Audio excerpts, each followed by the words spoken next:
Greetings everyone. In this short video discussion I will be covering the topic of why people don't heal and why people don't make positive changes in their lives. There are really multiple reasons why people may seem to remain stuck, to not make changes that could improve their lives, to not do the things that other people might observe would be helpful for them. When we're in any particular state or circumstance in our life, that state tends to be something that's familiar to us. So it's what we would consider the known rather than the unknown. Human beings in general have a bias toward sticking to that which they're familiar with. So there's commonly a fear of the unknown. Therefore, if we're in a situation where things are really not going so well in our life, it could be we're having health challenges, we're having difficulties with our business or finances, or our relationships, we may stick to the same patterns and behaviors that we've been caught up in merely because we're afraid to change and try something that's new or different. In order to really make changes in our lives, it's essential to transform ourselves. If you don't like what you're seeing going on around you, you have to realize that's in some way a co-creation of yourself. We are co-creating whatever's going on in our lives. If we have a health challenge, generally that's not something that just came out of the blue, something that happened to us for absolutely no reason, something that we ourselves don't have anything to do with. If you have an illness and you go to a doctor who presents to you a protocol or a set of things that you can do that would be expected to help you heal, and you don't try to do that, if you don't take those actions, then it's not the fault of the doctor or anyone else. It's your responsibility, since you didn't take those steps that were designed for you to heal or get better. In many cases, people are just so attached to their current way of living, to their current belief systems, that they really would rather hold on to their current identity, even though it has some unpleasant or negative consequences, than to actually change and transform themselves into a different person where there's the potential or possibility for healing those issues or breaking free of whatever suffering that they may have been experiencing. If we look at common health challenges, whether they're physical health issues or psychological issues, we'll find that with pretty much any challenge or concern you're dealing with, there are patterns in your consciousness that are helping foster or create that issue. In mind-body medicine and metaphysical healing, it's recognized that our thoughts, our emotions, and beliefs all play a vital role in our health or our state of ill health. Therefore, if you're dealing with difficult conditions or some type of illness, you may wish to start to look at the patterns in your consciousness that could be fueling that situation. Once you become aware of what those patterns are, of what thoughts, beliefs, and emotions are contributing to that state, then you have the power to make a change, to work on transforming your beliefs and to release any emotional energies or past traumas that may have been contributing to that state of imbalance. Often there's a connection between our beliefs and emotional distress that we've had with a past experience. We interpret and give meaning to our experiences in whatever way seems to be most helpful or to make the most sense at the time that it occurs. And we have a limited understanding or perspective. So the beliefs that we form at that time are often imbalanced or counterproductive if we were to look at them from the perspective of our future self. So I encourage everyone to look at their beliefs, both past and present, and to see which beliefs might be fueling some type of imbalance or disturbance in your physical or psychological health. If we're afraid to change, we need to look at those different alternatives. So one alternative is to stay in the state and condition that we're in, to continue living, thinking, acting the way that we currently are. That's something that we're familiar with, so it may seem easy. We may have a certain amount of inertia pulling us in that direction of just remaining stuck. Whereas the other alternative is to take a chance on making a change, on thinking or acting differently. That change could be with our lifestyle. So we may need to change the people that we associate with, the job that we have. We may need to change our diet, the foods that we eat.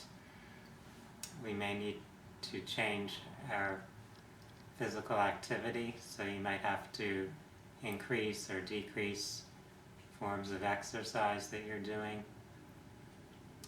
You may need to change the amount of time that you're spending indoors versus outdoors, the times that you go to sleep and the amount of sleep that you're getting. All of these are things that we may need to look at and make changes with if we are determined to live a healthier and more balanced life. Often this change appears very difficult. It may seem kind of overwhelming to consider making those changes, looking at it from your current position. So it would be recommended to start at least with something small, at least with some initial steps toward making changes. And then once you've taken those steps, you may realize that it's not as hard as you had imagined. And then you could proceed and progress to make further changes, to take additional positive steps to transform your life. We have the current identity that we perceive ourselves to be, so we have a certain self-concept, and our self-concept is something that we feel very attached to or anchored to.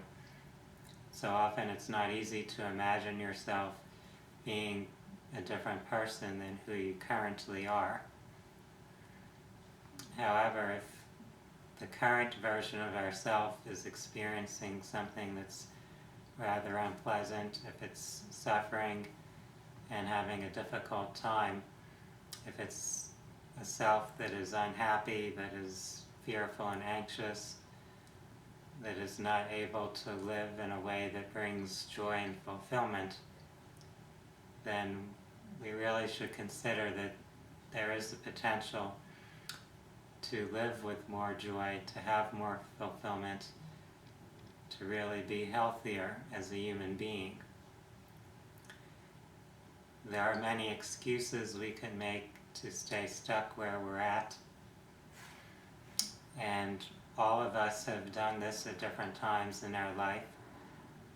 We are given a picture, a vision perhaps, of what we could be, but we tell ourselves that we can't really do the things that are needed to achieve what we would ultimately desire. We form excuses that make it easy for us to just stay put, to stay with the familiar rather than taking risks or taking steps toward the unknown. We may also allow other people to feed into those limitations that we put upon ourselves. So there are always going to be other people out there who have their limiting beliefs or their expectations of you, and they may not want you to change. They may be comfortable with who you presently are, and the idea of you making a transformation might be upsetting or disturbing to them, so they will try to steer you away from making the changes that are really in your best interest. In that case, you may have to be willing to let go of relationships or friendships, letting go of associations with people who might try to hold you back. You have to really be clear of what your values and priorities are. If we don't have our own clear values and priorities, if we don't have a strong sense of what's important to us, it would be easy to allow other people to assert their influence and for them to shape or determine how you are living your life. That happens if you allow it, of course. It's ultimately your choice and your decision for how you're living your life. We've all had different other people in our lives present their idea of what's best for us. Sometimes their ideas may be valuable and useful, and other times they may not. As we grow up and mature, we need to develop the discernment, the empowerment to decide what is best for ourselves. Your parents, your teachers, your classmates and friends, your colleagues, your doctors, your lawyers, all these other people who may have had some influence in your life. They're there as reference points for ideas that we can use, but we have to be our own authority for ourselves about what we deem to be best for our own way of living. Our belief systems are really the foundation of our life experience. Our beliefs help determine what values and priorities we have. They guide how we respond to different situations and different people that we encounter. Our beliefs greatly influence how we feel about ourselves and what we consider to be our purpose in life, or what we desire to achieve and express while we are here as human beings. Bringing all of this back to the original topic, the discussion of why people don't heal or why people don't change, we can see that we have a lot of deep programming, all these unconscious beliefs, all these patterns that have been imprinted in our consciousness and are leading us to live and act in certain ways. If we wish to change, we will often need to confront our own inner programming and be willing to let much of that go, to not live our lives based on what other people have programmed us to do or expected of us, but to really be centered within ourselves and to be very conscious of who we are right here and right now, and who we truly desire to become. There is no ultimate right answer for who you should be, for what your path or destiny in life must lead to. There are an infinite number of beings in creation, and each one has its own unique expression of the potential of life. We're not all here to have the same experiences, to play the same roles. We're not all here in a particular lifetime to learn the exact same lessons, to master the same skills, and so on. So what works or what seems best for one person may not work or be best for another person. We each have our own path, our own journey to proceed, to go through with. Therefore, I appreciate each of you for taking your time to explore this process of personal growth, personal healing, and personal development. I would encourage everyone who's watching this to read more books and watch more videos to get additional ideas that can be resources to help you in your journey. No one person, no one book, no one teaching has all the answers. Creation is infinite, and there's always more to learn and explore. I thank you for the time you've taken to explore what I've shared today in this video. For those that would like to learn more about the work that I do, spiritual healing, past life regression, energy healing, holistic counseling, and holistic wellness, I would invite you to visit my website at www.phinsights.com. That's PHINSIGHTS.com. I wish everyone a very good day. Namaste.